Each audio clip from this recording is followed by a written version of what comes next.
శ్రీ గణేశాయ నమః. శ్రీ గురుభ్యో నమః. శ్రీ సరస్వత్యై నమః. రాష్ట్రీయ సంస్కృత సంస్థానం నవదెహలి. సంస్కృత స్వాధ్యాయः ప్రథమదీక్షా సంభాషణం. అధికం ప్రాప్తవాన్.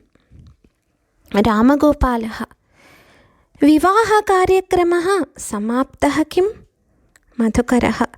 వివాహः సమాప్తः, మమ కోశः अपि रिक्तः. किमर्थं? तावत् किं कृतवान्? विवाहसमये अहं जनकाय यानपेटिकां दत्तवान्, अम्बायै नूतनं कण्ठहारं दत्तवान्, अनुजाय घटीं दत्तवान्. अनुजायै किं दत्तवान्?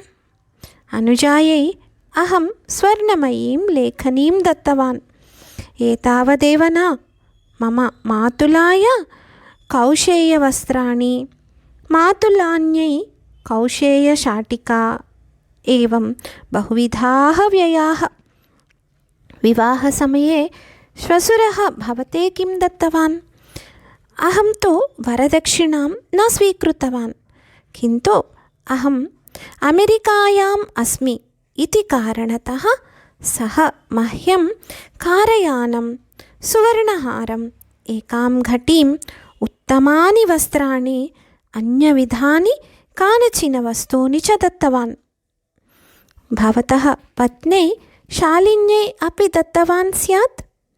सा तस्य एका एव पुत्री, अतः तस्यै अपि प्रभूतं दत्तवान्. तर्हि भवतः कोशः पुनः पूर्णः स्यादेव. अहम् एकः एव व्ययं न कृतवान्, मम पिता अपि व्ययार्थं धनं दत्तवान्. तथापि चिन्तां न करोतु.